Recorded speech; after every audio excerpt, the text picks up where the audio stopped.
C'est-à-dire expliquer parce que tout un peu bref. Félix n'a jamais été dans l'opposition. Banda a parti à Papa Naye, IDPS Banda a hérité en haut. Il s'est contredit plus de 1000 fois. Imagine-toi un homme, un grand homme qui est censé être un grand homme, Neti Félix Tshisekedi, où il y a bengi peuple na marche et il y a bossani jour en marche, en bossani heure. Donc il y a mora yete pour bossana qui heure. Deuxième. Oui, mam lazo mam toza na TV ne quoi les couscous-sakana. To royo lo baba théâtre. Donc deuxième fois, sur une mam lazo bana kosi mo qui akuta silikaki. Pour organiser qui marche, Félix Tshisekedi qui se retrouvé na Kenya. Donc yem t'appelle ça qui mot d'ordre. Que Tobima contre Kabila, que ceux qui, mais l'élection est athée, prolongement est athée, au Kenya, gouvernement, il y a Union nationale, mais sans y est. Mais le lendemain, le monsieur se retrouve dans Kenya. En tout cas, il faut tout vrai. Papa Bertin, Yom Touza, vraiment membre IDPS, ceux qui ont organisé Jean-Paul Ningan Lobake, Félix Adala, jamais opposant, ils ont co-inspiré au Nil. Ouais. Bon, en tout cas, Makambu, Papa Jean-Paul Alobi, donc, ça, comme on a accepté en côté, parce que, bon, Adam, bon, Félix, Naïbi, et puis, Naïbi parcours, on a une de peste, donc, Félix, Abandi, opposition, Naïe, Batumi, va découvrir, les lolo, on a dit ça. Félix a sali plus de 9 ans dans neti tokoro bengango neti lelo ministre des Affaires étrangères ya IDPS na Belgique. Donc représenté IDPS na Belgique. Donc pas représentant IDPS mais là qui neti ministre des Affaires étrangères. Donc là qui secrétaire chargé à l'extérieur. Donc a sali musala moka makasi koleka. Donc a dali mutoba contact belé abandi musala banda kala. Et de deux, il faut qu'on ait Félix, ce qui est opposante, ils ont mis Papa Paul Alobi, Biloko Wana.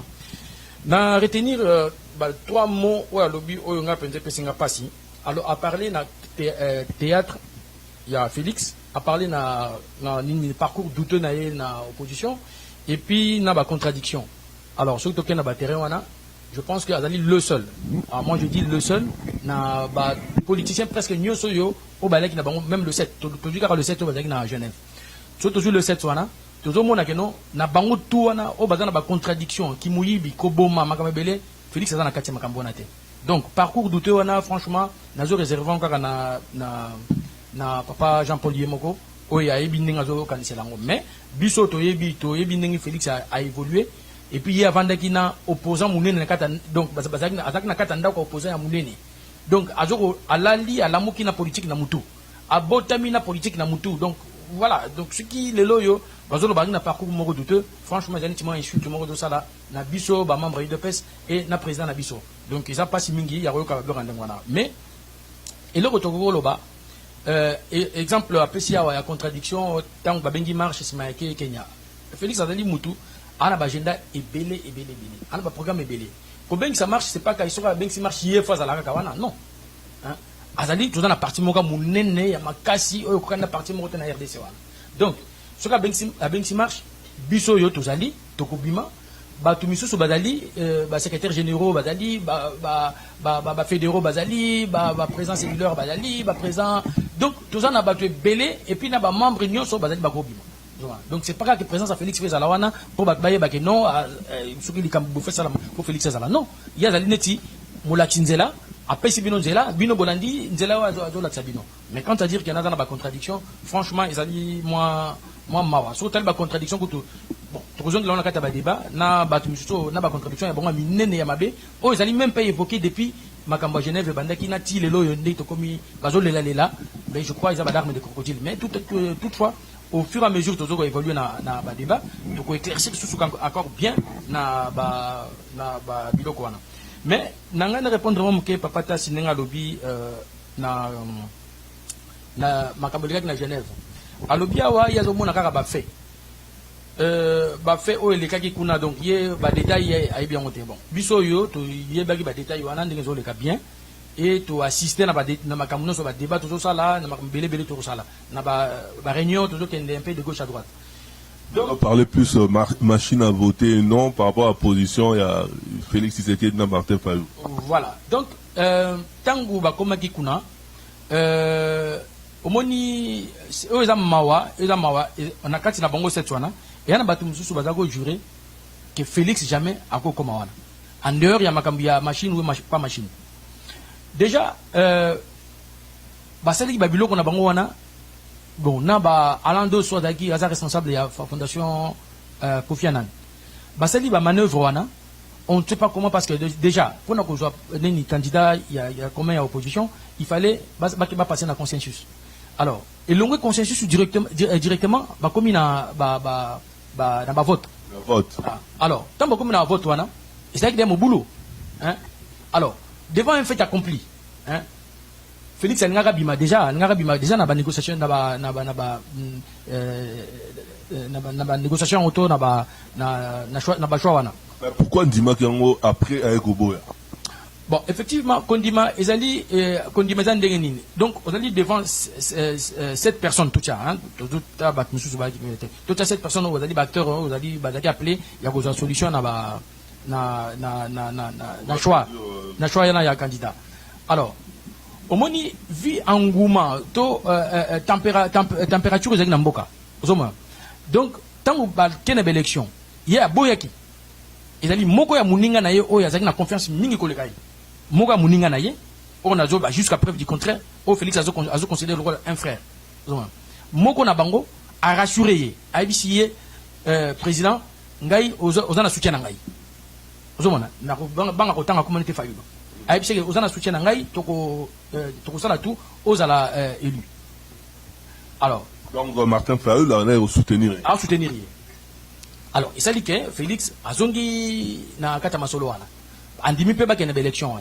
Donc quand on a dit que na bango basalaki, ezalaki que Martin Fayulu a voté de sorte qu'il y a bien on a envoyé mingi pour azala nini baponaye.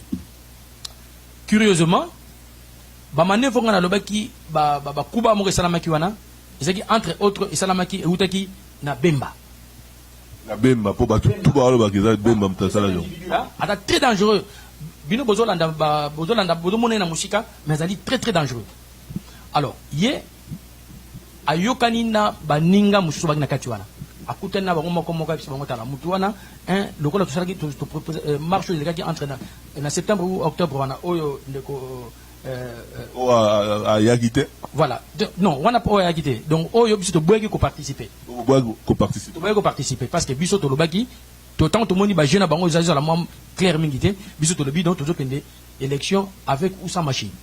Alors bango ce que tant ba moni que to opter pour la position wana et puis si bango mamu qui peleke ça na mutu ba mi bato ndenge ni bakomo kansande or bango le fait que boya machine ba ko boya kaka machine te et ça peut-être na ba agenda mususu na sima machine wana pona bango il fallait simplement hein ko boya élection wana de sorte que les deux grands perdants wana ba revenir na nini na scène politique parce que bazaki éliminé bemba kutana ba to fc bango mutu wana lokola to boya machine soki bandi machine ba kende biso tozo risquer gros hein donc lokola to poto boya ko risquer gros donc il faudrait impérativement hein to éliminer nani Félix.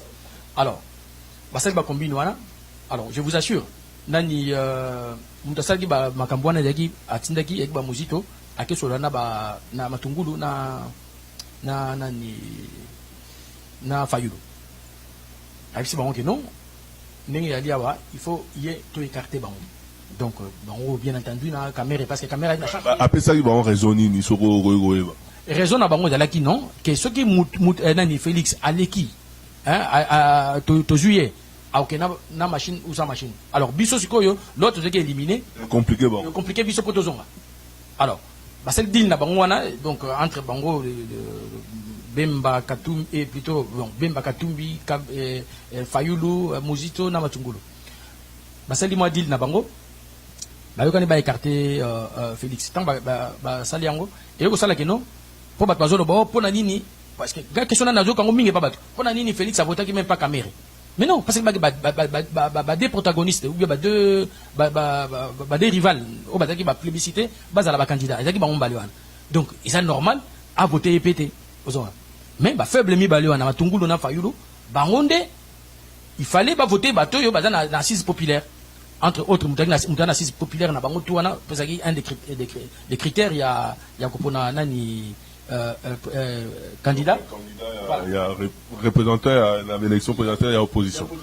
Alors, il s'agit que bango na motema mabewana hein balobi non faut to écarter kaka po biso donc ce que tu poni par exemple tu neti fayulu et ko sala ke biso hein et puis ne bayokana ki pena ba accord na bango basaki ya mulili bayokana ke no fayulu soka leki a ko sala 2 ans ya mandat na 2 ans wana et ko sala ke non ba ko modifier constitution de sorte que bango bazonga parce que jusqu'à preuve du contraire na nini na loi ya CENI hein donc ils ont un article là 10 je crois donc banani bato la babemba o baboma bato o bazali accusé na ba crime bazali condamné na ba crime ya génocide bablo ko mande ngona kimuyibi ya ba minerai donc bato wana bazali bato moko jamais bakoko sala na mboka wana zomana bango sikoyo na idée que ce qui failli aleki asali 2 ans na 2 ans wana ko sala que no bango a changé constitution balongoli nini ngolilwa na ya CENI ale bango sikoyo bazana facilité baya ko postuler bazonga na mboka. En tout cas, to avancer un peu. Papa Tass, ça par rapport à l'accord à Genève, voilà, avant de passer à la deuxième question, brièvement. En tout cas, merci Alino. Ngai naza kulinga ka spéculation te. Mutu azulu ba makambo oyo amona kite ayoka kiteme makambo azu kanisa na mutu ke izaboye ngai nalinga kango te ngana linga ko na yoka na oyo na mona ngai na ipsa kibino ke ngana zalaki na katite je regarde le fait mais ngai mena na mona ki na Top Congo Muzito alobaki boye ngai na lingi spéculation te yango ngana linga ka ba Muzito alobi Tshisekedi c'était un homme correct. Ça c'est Muzito. Un homme correct. Butala mena Top Congo, Butala Muzito. Un homme correct. Pourquoi il avait appelé un homme correct? Parce qu'à l'obi, yé, a Ibsaki Biso Boy. Ngayi, je suis dans les possibilités de retenir base Nangayi pour token d'élection T. Parce que en 2006, token d'élection T, et base bamona ki mabe toyeko kende mbaloyo to gagna kité suki ngai na lobby to kende élection te en tout cas na kuki ko perdre parti na ngai suki bozulu ka po na ngai nazala candidat comme de l'opposition na ko contenir base na ngai te. Ça c'est Muzito qui dit à lobby biso na Tshisekedi, c'est là où je l'appelle le nom correct parce que hier Ibsaki biso d'avance que ngai na kokoka jamais ne pas partir aux élections. Et à la machine était. Alors, comme Fayoul a zalaki ko télémé la machine, yango wana bato oyo bazalaki contre machine, bazalaki ebele, yango ye nazolo bakasite un homme correct. Yango nga nazalaki ko yipsa bino nga nazalaki kuna je regarde le fait. Alors pour Nangayi, c'est le fait que Tshisekedi était constant dans son combat, dans sa lutte, que Ngayi n'a pas une élection, on a une politique de chaise vide, yango et ça qui dissension entre groupe, il y a Muzito, na groupe, na ye ça c'est Muzito, oya zalaki kuna na Genève. Ce n'est pas ndenge tozoloba wa baloba ki ba non Muzito alobi yango na Top Congo Butala. En tout cas, Bota la Top Congo, Muzito Alobaki, nenga to avancer un peu parce que to meli vraiment trop le cas sur accord on a vite fait mais na Monique to meli vraiment trop sur ça. Ce qu'on organisation il y avait élection. Élection la kinda élection on occupante. Hein pour on en parlait sur la combattant. Élection aux alatés, jamais à organiser élection. Tout ça. Nyon soit là élection lelo va organiser élection. Est-ce que l'élection là est salami? Bino ba combattant, bino ba bon attends membre IDPS. Mais na habité, il y a pas par bateau à banda combat na poto awa. Donc est-ce que il fallait aucune élection? Bon, na zone kaka muke na zo lo baka muke simana yo zone la question au pesi ya élection to élection te. Papa Tass nanga lobby Muzito lobaki Félix Azali homme honnête, non seulement honnête et cohérent, hein. Il a dit peka Muzito te, il a dit monsieur Lutundula, wadaki président parlement. abondaki dans le même sens. Donc, c'est un garçon constant dans Lobaki, constant, cohérent et honnête. Donc, ça dit tout. Na bango tout ba candidat wana, le seul, ou on a ba compétence, ou on a ba qualité wana, et là qui Félix. Alors, comment se fait-il? Vous sautez wana, beaucoup d'individus moko qui n'ont pas d'assises populaires, hein, des individus qui ne représentent absolument rien, ça je le dis avec fierté même, qui ne représentent rien, jusqu'à preuve du contraire. Au bateau de Babagana qui élection, ils ont dit Sonina Mawa, il y a un Congolais, bazo que s'appuyer, bakoloba tilelo yo keno, bazo comme ça, Fayulu lelo yo, bon, nazo bete, ngala se kalanaï, nazo bete, ceux qui banimité, mais ceux qui totalement sérieux, ils sont totalement sérieux, toujours landa, tu as politique en Bokawana, toujours landa n'est politique de Kende, donc personne n'a pas le baguette, Fayulu, Azana batupé telelo, jusqu'à preuve du contraire, par preuve, alors ngaga bimi sabatu, awana na kisasa kuna. À côté, même pas 100 personnes dans donc, pour dire que. Empêcher qu'il était dans le gouvernement, donc, empêcher qu'il était pour. Ça marche. Non, et ça qui empêche maté. Donc, service à sécurité, il y a ordre, ordre na bango. Donc, bango, na provocation na bango, bandek déjà ko beta pour batali pembeni na parce que bazalaki pa ya bemba, et zalaki pembeni il y a siège il y a UNC bandeko beta mabanga kuna ko sala mobulu kuna alors donc il y a qui tout le monde va foutre de troubles donc il fallait qu'on arrête bango organisation d'élection combattant il faut pas aucune élection occupant il faut pas aucune élection et resala maté élection salami lelo est-ce que élection il fallait salama est-ce que occupant on aucune avoir élection est-ce que c'est normal? Bon, ngai nadali pe combattant, biso ta ba combattant en première heure même. Ba combo bang ba jouer na poto, o ya ba combattant ya bang la poto awa. Donc ba jouer ngaka abusivement donc on a ba jouer étudiant ba biso ba vrai combattant tout qui me ça mobuto na kisasa. Donc biso yo.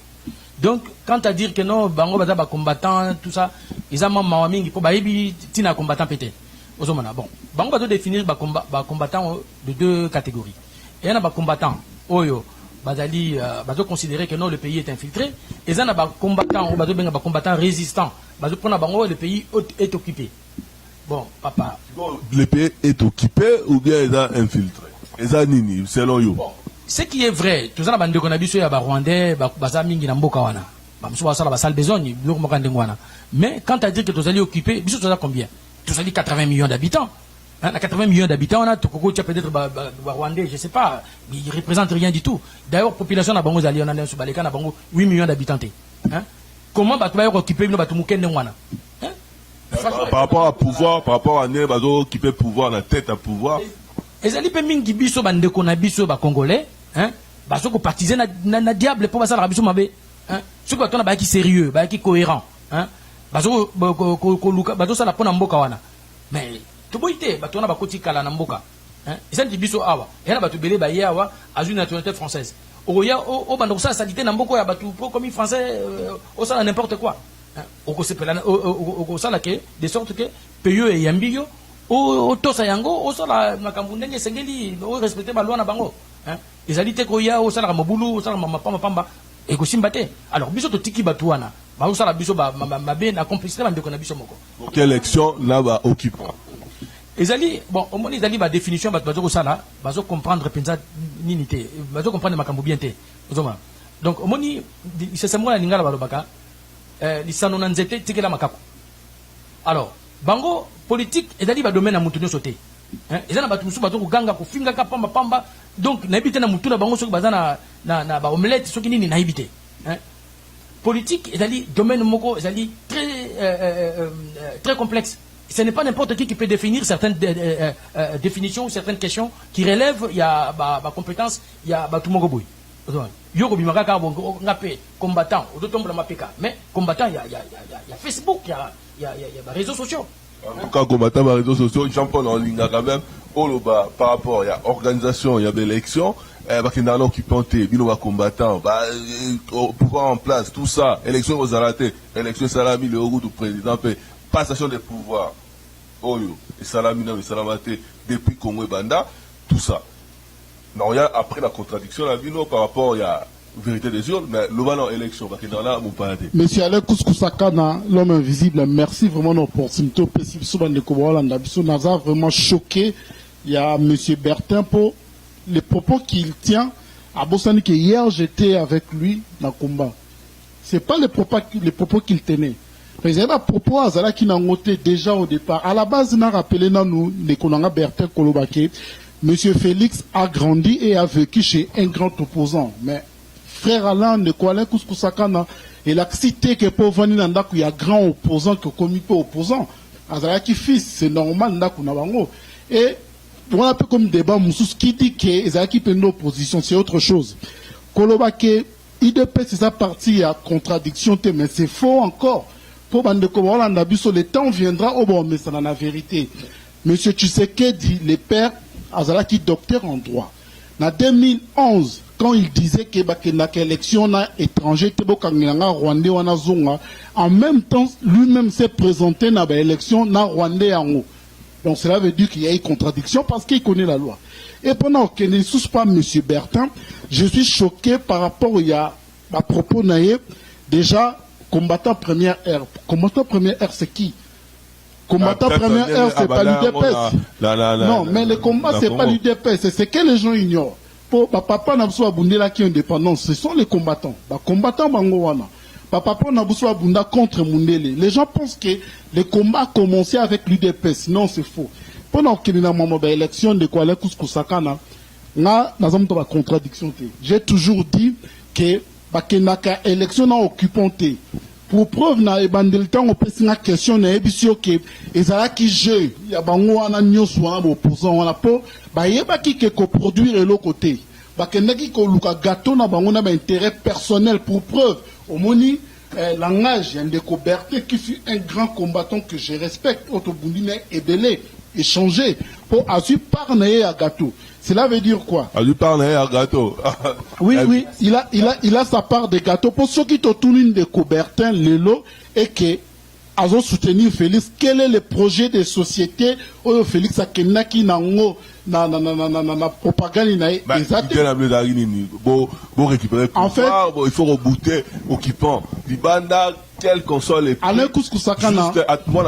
Oui, Alain Kouskousakana, merci pour la question. Quand M. Bertin nie aujourd'hui que le Congo n'est pas occupé, le Congo n'est pas infiltré, pour un intérêt personnel, il y a bango, il y a pouvoir.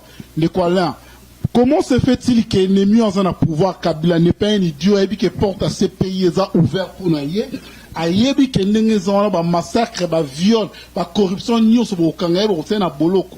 A organiser les bino élections après sali passation de pouvoir vous l'acclamer. Non mais c'est faux. Donc ngapo nangeza que les élections wana na ba acteurs politiques wana ba nyo so wana. Malongoli mutute. Ils sont pareils ba légitimer les Kabila. Dans Zoya la vérité des zones papa tasse un mot. En tout cas, na CPD ale. Les solo toujours sur les Sengomingi. Ce qu'on moni combattant na plateau na yo. Tout na qui c'était combattant boxeur. Combattant boxeur. Ou bien c'était combattant de carrière. Parce que ba combattant va se confondre. Les combattants que nous voyons aujourd'hui venir sur le plateau d'Activignette, tout n'a qu'à Bango. Bango va se croire que Bango va ba boxeur ou va se la carrière na Bango da Kubundaka. Mais bien sûr, tout le monde va combattre en athée. Tout le monde va combattre ou va aller réaliste. C'est-à-dire tu combats un combat pour un réalisme quelconque. Or que les combattants que je vois ici sont des combattants qui ont fait des combats une carrière. C'est-à-dire tout est sa vie. Kubunda comme un boxeur. Bas combattant non sobayaka. Tout n'a pas vision na bango de société. Bazana goûté. Tuna Bango qui était le président. Dans la vision T. Bazana Goûté. Tuna Bango qui était le président des combattants. Personne ne te dira. Ce sont des combattants. Babi, il ne faut pas combattre. Donc, représentant de la Sino va corrompre Moutouana et Roboma Komba. Bazala qui combattre pour combattre, il n'y avait rien de soubassement. Rien. Moutako Sayote. D'ailleurs, j'avais parlé avec le combattant Jean-Paul Kilombo qui disait qu'il n'y a pas de résistants. Il n'y a pas longtemps qu'il m'a dit ça. Et dans ce combat-là, il n'y a pas de combattants. Il m'a dit ça. Oui, je confirme. Oui, il n'y a pas de combattants. Je confirme. S'il n'y a pas de combattants, il n'y a pas de combat. Comment on peut avoir un combat sans combattant? En tout cas. Et c'est combat contre qui? En tout cas, la ligne doit avancer un peu, hein, parce que moi, rapide. C'est le combat combattant. Mingi Baye, on a combat. Mingi Baye, on a 2009, 2010, tout ça. Mieux vaut la fin d'une chose que son commencement. Ben justement, Nago Tanga, Biso na volcan. To bandi masolo avant. Volcan ko témoigner. Tala ilonginanga bien. Ba Martin Sayi boyebi. Bosé belé, basé belé, na bosan musu ko tanga kombo. Boyebi. To banda masolo kala. Va évoluer dans le combat. Bon, à un moment donné, bon, on dit toye sangisa na kata ba combat, bon, yana ba mususu pe bon, bazana ba agenda na bango, bon voilà. On se retrouve aujourd'hui na ba makambwana. Ya on a biso na ma mususu, toujours que commis côté sa tepo, toujours mon esika kende, bon, avenir réalité. Ozomana. Biso tota ba combattant, il y a eu deux pèses, il y a kala. Papi, oyebi yeb sa ba mo. Ozomana. Tu vas combattre des pèses à kala. Donc to bundi, to kimisi mabutu. Ya wana lelo toza na problème mingi, na ba biso ya ba MLC wana. Nabatu mususu ya ba Martin Fayulu, voilà, ba Palou, tout ça. Pour Martin Fayulu lelo yo, moi poignet muke ba Palou, donc c'est tout. Mais au bazoko kinda ko sala ko tchaka biso ba coq en jambe tout ça. Nabata MLC, très bien ou bien. Ba blessé d'hier, ba blessé de guerre hier. En tout cas, par rapport à la vérité des urnes, vérité des urnes, Oyo Bino, Bozo Lobake, Ezali, élection, Ezali, organisée par occupants, mais beaucoup de la sous-vérité des urnes et contradictions arabes. En tout cas, et là, on a que ce qu'on moni combattre, carrière ou bien à combattre pour le pays. Si c'est carrière, c'est mais ce qu'on a combattre pour le pays, sur le lanaïe. Ce qui motozo mona combattre la vérité des urnes, tout naïe. Est-ce que vous avez pour marche moi Salama dernièrement à Paris, voilà, tout le monde a reçu la vérité des urnes. Un combattant ne peut pas parler des élections. Si tu vas un vrai combattant ne peut pas parler des élections. Parce qu'il ne peut pas parler des élections, il ne peut pas aussi parler de vérité des urnes. Parce que pour Nabango, pas qu'un que nous occupons, ce que pas qu'un que nous occupons et que tu te penches de quelque côté, c'est que tu n'es plus combattant. Un combattant n'a pas le droit de demander la vérité des urnes. En tout cas, Jean-Paul Kilombo, on a réagi par rapport à ça parce que la vérité des urnes est contradiction. C'est-à-dire que Bokena occupante, mais vous aussi la vérité des urnes. Qu'est-ce que cela veut dire? Oui, Alain Kouskou-Saka, merci pour la réaction, surtout il y a Papa Tasné en décoberté, mais on a plus choqué le comportement en décoberté Lelo.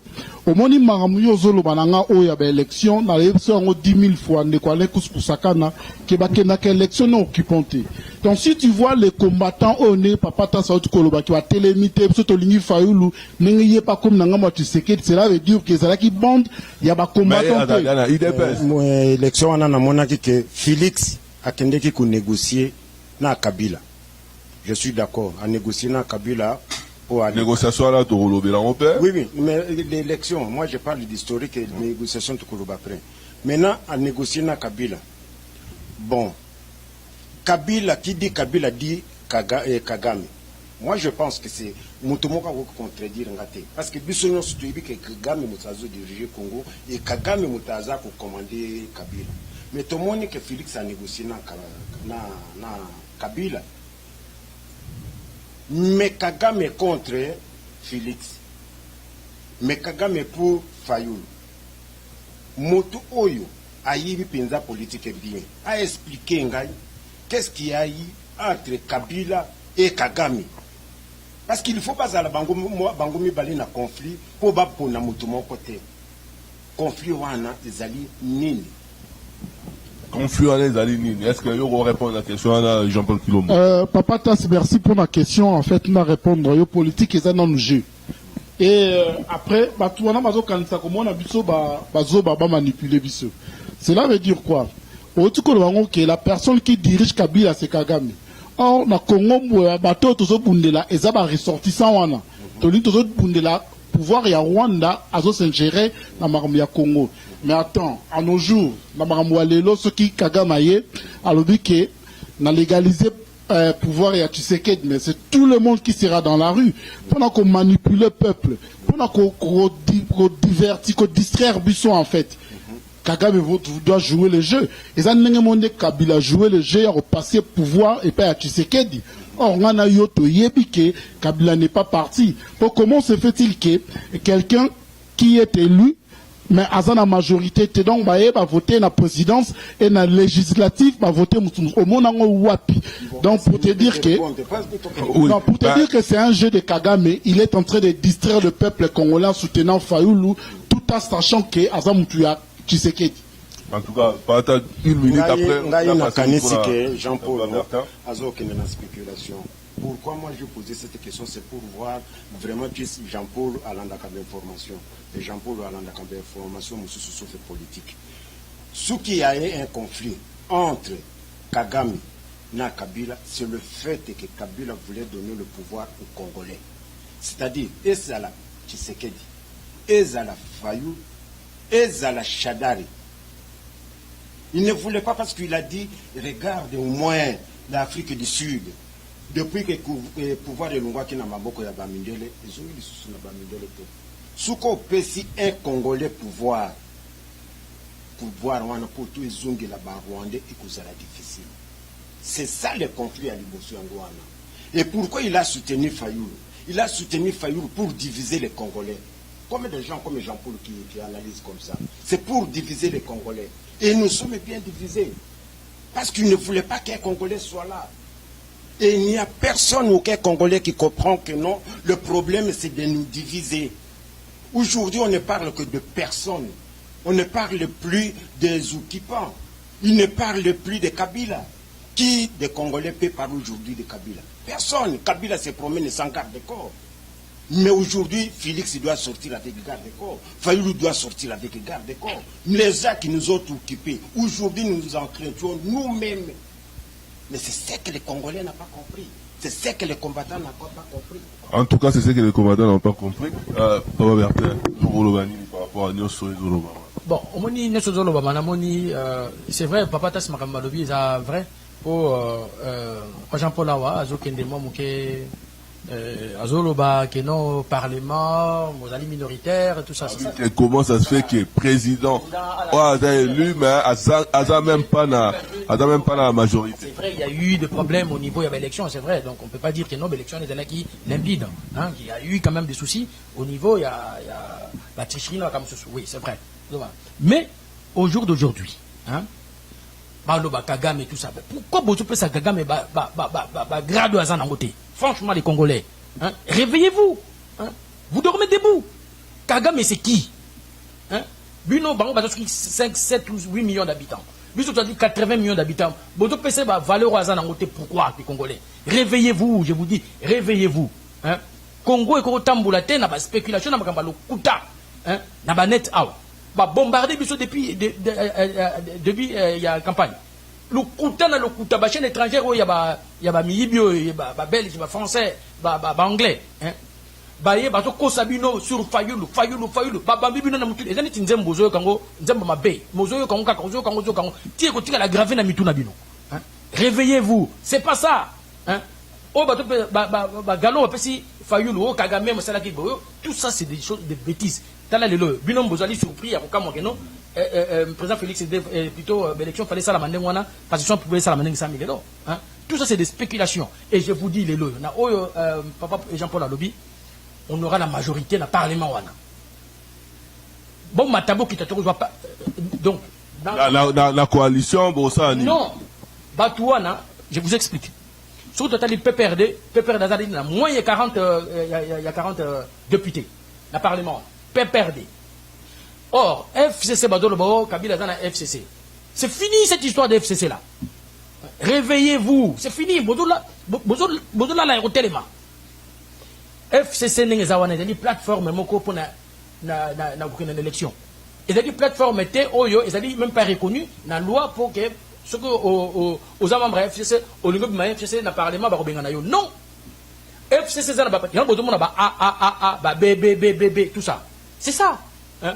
Donc, il n'y a rien. Donc, dans peu de temps, tu as la majorité dans Bisso, le Premier ministre Arouta, dans Bisso la cache. En tout cas, est-ce que pouvoir est effectif, pouvoir à Félix Tshisekedi ou bien Kabila toujours à Nassima, Yemutu a donc contrôlé Maramnion sur Eza Aché comme étiquette. Bon, on va spéculation au Yangwana. Congolais, Bolamuka. Botika Kosabi, non, Nabatu, ils ne maîtriser rien. Hein? Pouvoir les animes. c'est le président na kati na biso tout na régime moko semi-présidentiel. Hein? Pouvoir ezali nini? Président de yemutu anomaka ba généraux. Yemutu anomaka ba mandataire public na neti na ba tout ça neti ba PDG tout ça. Donc bazara nommé.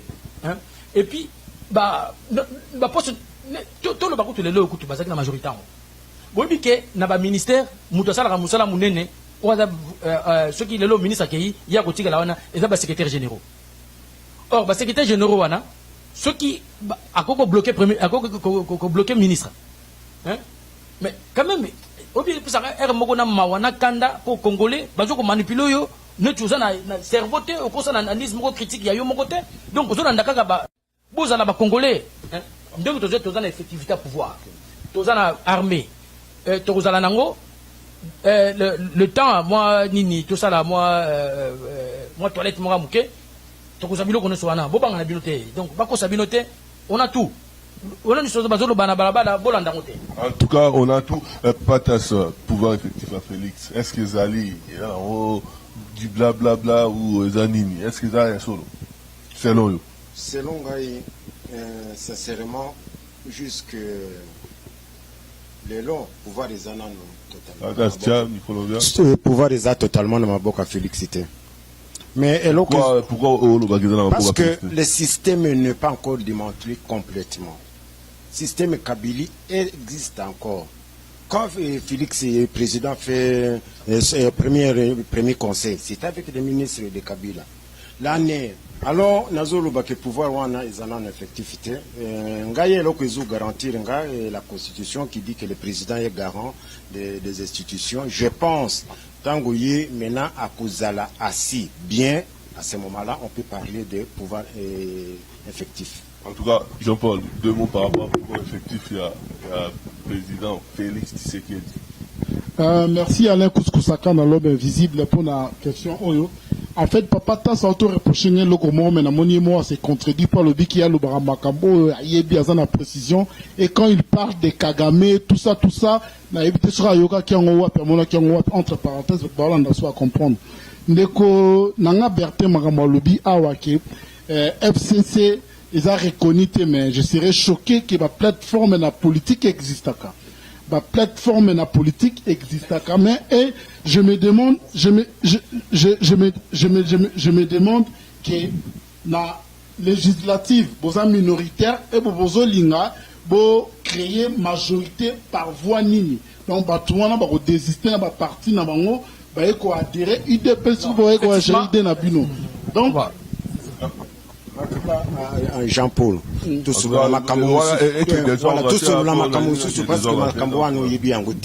ah bon? Les plateformes ne sont pas des partis politiques. Oui, j'ai dit plateforme. J'ai dit plateforme. Mais attendez. Dans le bien plateforme. Ça a toujours existé dans la politique. Mais attendez. Oui. Quand ce n'est pas un parti politique, ça signifie que vous pouvez parler de la majorité au Parlement. Parce que ce n'est pas un parti politique. Oui. C'est une plateforme des élections. Alors, il ne faut pas parler de... Mais tout le monde a un peu. Majorité présidentielle. Alors, il y avait des partis politiques, c'est pas une partie politique. Non, c'est ce que vous ne comprenez pas. En fait, c'est-à-dire tous les partis qui s'associent maintenant à parti présidentiel. Or, que la Mouka, ce n'est pas une partie présidentielle, FCC n'est plus une partie présidentielle, et Akache maintenant qui est devenu parti présidentiel. Il ne faut pas confondre les choses, Jean-Paul. Je n'ai pas dit, Ndeko, dans le but que FCC est un parti politique, je n'ai pas dit ça. Dans le but peut-être qu'ils ont parti présidentiel. Donc, tant que FCC est majoritaire, ils ont par rapport à quoi? Pour le parti Sangani, c'est une plateforme et une idéologie politique. En tout cas, ils allaient pour l'élection, mais ça représente. Et ils vont se diviser après l'élection. Non, Batouana, Badali na indépendance na bango, bango bima na bango. Parce que n'est pas bimi. Ah bon? Total des gens plus de 250 députés. Oh, Badali près, Bazala na cash. Ah bon? Voilà. Cash si qu'on est, ils allaient na et du pouvoir. ils ont mais parce que Cash c'est la continuité de Kabila. C'est la confusion. Cash c'est la continuité de Kabila. Non. Tous ces Kabilistes vont s'allier na Cash pour la continuité na Bango. Non, Kabila n'est pas parti, ce n'est que la personne de Kabila qui est partie. Donc le système de Kabila est là, ministre et généraux et diriger autrement. Non, c'est la confusion. C'est justement la confusion Oyo, Badoutiana Mitou et Congolais, Badokanisakeno, 350 ans, Balobaki, mais non. Ils allaient membres FCC, les papa Salobiawa, ils allaient membres, il y a la plateforme électorale, ils allaient plateforme ils ont reconnu parti politique. C'est ce qui est différent. En tout cas, c'est ce qui est différent. Les en tout cas, même, il faut quand même tout le plateau, moi, ordre, moi, Bezala, Mbatou, va respecter, timing, tout ça, moi, après, sur parole, aux répondre, voilà. Ce qu'on a une tout sur un peu, ce qu'on président installé, président, à en place, ça, n'a pas Obalingaki, n'a pas Obalingaki té. Ce qu'on a tout à pouvoir, va PC pouvoir, n'a pas tout, jamais, ça, la passation des pouvoirs, ça, la matinée, ni tout ça. Sikoyo, Moudunio soit là, surpris par la Moudunio, et ça l'a mis, Moutaro, à Rolobansou, soit pouvoir à Zate. Donc, ce qu'on a à venir, ni Sikoyo, pour le Congo, na Minichoyo, Ndenge, Félix Tshisekedi, président de la République du Congo, na Minichoyo, a du pouvoir. À venir, les lignes. Donc, on s'est là, ou bien, il faut pas Bangara, Ndenge, Barcelone, les ont dit, et Zoloba, que Kabila Moutao contrôler tout. Bon, Papa Tassa relevé sur la Constitution. Donc le président de la République a dit garant, il y a la Constitution, et puis garant, il y a faire sur l'État. Alors, effectivité à pouvoir est alignée. Il dit lorsqu'on respecte la Constitution, hein, il y a une effectivité à pouvoir. Alors, comment se fait-il Moutou à Azane na pouvoir? Ah bah donc contrôler Moutou Azane na pouvoir. Franchement, n'invitez comment les Congolais n'ont tout besoin qu'on s'embrouille na solo balabala. Allez, attendez avec le temps, vous allez voir comment tous va pouvoir tant président Félix Alobakiawa, tous va rencontrer mieux. Tout ça on ndambu mais yango beaucoup ce qui bino awa que non bato bon sa primature pour misa Chibala pour Félix revendre la primature président Kabila Alobaki arobimana na parler de la nation. Ah si ko bozo mona na misu na bino tali nini mais botika lokuta lokuta c'est Wumeli mais comme ko niata yango malembe et puis zo bunga na mito batu et puis boromona barré cardiaque borosala yango et puis so ba misu bo tchetembe awa wana mboko boko tika la wape ti boko nuna ba misupe bakunda bango ka.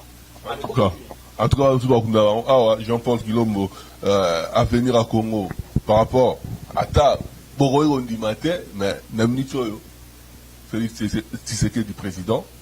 Maintenant, à venir à Congo, mon ondeni na Félix Tshisekedi. Mais Alain Kousakana, le système continue, c'est toujours la même.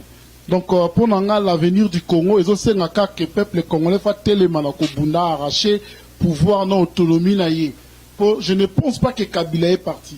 Moi, pour moi, le problème du Congo, ils allaient comme à Kabila. Ils ont un système dictatorial, on est banni que les botem n'attendent Mobutu et même les biso Kabila. Le photo bunda ko dégager en haut. Et qu'on a n'engene ko Bertin Zolo baké beaucoup souffrir pour ça la bouée. Je pense que ce qu'ils ont qui peuvent pouvoir à l'intérêt de la population congolaise, à Rosanna propos en athée. Donc, ils ont battu sauté Foubazala pour ou contre Kabila, Félix Tshisekedi. Donc, continue à venir Yambo Kanabiso. Moi, je pense que les Congolais ne peuvent pas y prendre conscience que comment ils sont à zéro punda. En tout cas, comme à zéro, Papa Tass, à venir à Congo, Félix Tshisekedi président. Merci à l'UNO. Le combat n'est plus à zéro. Le combat commence à 50%. Ce qui m'a dit le combat à zéro, c'est qu'il y a le bâti. L'avenir, il y a Congo et Bandi à partir de l'élo. Comment? Quand je dis combat est à 50, c'est à partir d'aujourd'hui que les Congolais doivent combattre le système Kabili. C'est le moment. Quand Jean-Paul parle de système, je suis d'accord. Mais quand tu dis à zéro, je ne suis pas d'accord. C'est le pouvoir est là. Mais maintenant, le problème qui est ici, c'est de démontrer le système Kabili. C'est là où les Congolais doivent maintenant se battre. Ce n'est pas par le pouvoir qui est aujourd'hui, mais c'est battre contre le système. Et Motonyon Soyazan idée. Et idée malamu, yakola kisa congolais mususu ke non, oyebi awezala kerel. Tout ça la boyiko to bingana bango, moto wana de tozana besoin. Tozana moto ya kuluba. Tshisekedi dégage, Fayoulou dégage. Non, Fayoulou et Tshisekedi sont des frères. Fayoulou et Tshisekedi, chacun a joué son rôle. Fayoulou et Tshisekedi restent toujours des Congolais. En tout cas, Lingi ba Congolais, oyo ba ko aider biso pour démanteler le système kabili. En tout cas, Tolingi ba Congolais, Papa Bertin, quelques secondes. Bon, justement, pour en venir, bon, peut-être que très dur dans le langage, parce que, bon, à un moment donné, quand les gars qui tellement le côté les gars qui mingi, mais bon, quand ils toujours prenaient unité, toujours prenaient tout sur tous à l'ensemble, hein, tout kende, tout rambo cannabiso, na bolingo, na mawanyoso, na kolingambo cannabiso déjà. Et ceux qui te commis to bandako bendanaga et comme mabiso nesika mokote donc voilà donc biso présent Félix asengi batunyoso tous à la diboke moko tous sunga mboka na biso batunyoso tous se retrouver et puis bon bah spéculation de ya tinate ezana tina moko pété pas na biso donc voilà un peu pour l'avenir ya Congo yangwana mais alors peut-être pour l'avenir. En tout cas, est-ce que Tolobela, avant tout Kindema, pour un mot pour le tribalisme, Tolobela, avenir à Kabila, pacte, toujours, c'est long, Nenge, toujours, la Signaki, Kabila, Félix Tshisekedi, pour protéger Kabila. Kabila, malgré tout ça, la Congo, ma camion, ça, la paix. À regarder inquiété, n'engue à le pouvoir, donc à la protéger, à vivre la vie tranquillement. La richesse non y a accumulé par rapport à pouvoir au Azalagi Nango, donc à regarder tranquille, à revivre heureux, donc sans l'inquiéter. Papa Tas, on le va dire par rapport à là. Essengo mingi parce que qui se croit prendre a été pris. C'est-à-dire expliquer à toi là. Voilà, bato bazola nangana zo ipsabino boy. Omoni ceux qui m'ont sali bolam quelque part même azala ki Satan il faut tout kumisa ye. Total Satan je na nzambe nda tango bazala ki kolo azala ku discuter na Jésus. Aloubi il est écrit. Mais toye baka que Satan c'était père de mensonge. Mais il a dit il est écrit. Est-ce que c'était mensonge? Non. C'est une vérité.